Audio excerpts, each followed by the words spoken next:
To own a time machine would be a dream come true. The ability to visit any moment in the past is a wish many hope to have granted. Thanks to the historic heritage we have in the state of Utah, you don't need a time machine to visit the past. The lands throughout this area are covered with archaeological sites and teeming with relics of history. As many of us know, these sites are unfortunately prone to vandalism and other forms of damage. And unlike a time machine, there's no turning back the clock.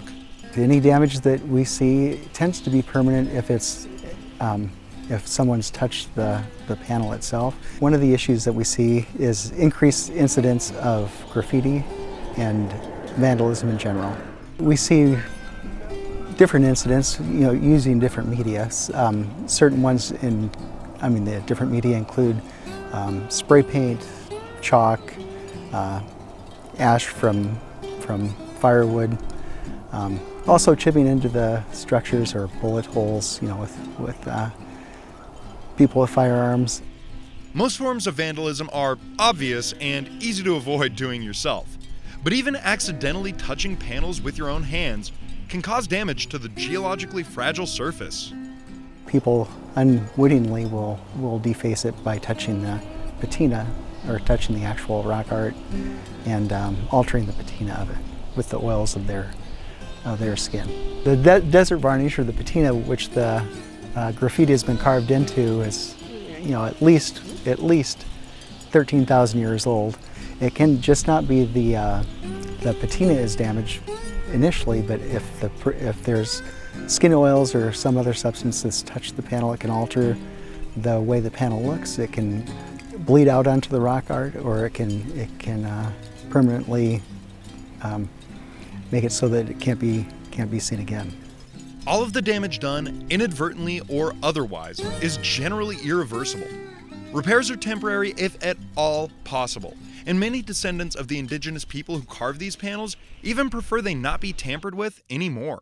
So the best course of action as a visitor is to be as careful and respectful as possible. Here we're not too close. We're a distance away. We're not touching any of the patina of the panel. We're not standing on anything that's relatively important. The main ideas that we have and that we try to get across to people is to stay on trails and have a minimum impact, but enjoy the wonders of our field office.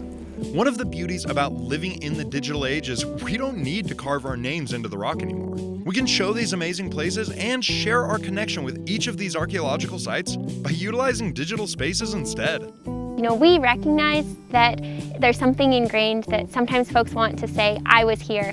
And instead of leaving your mark physically on the place, we ask folks to, take a picture, learn from the site, and, instead of physically leaving their mark, post it on their social media or share with your friends and family.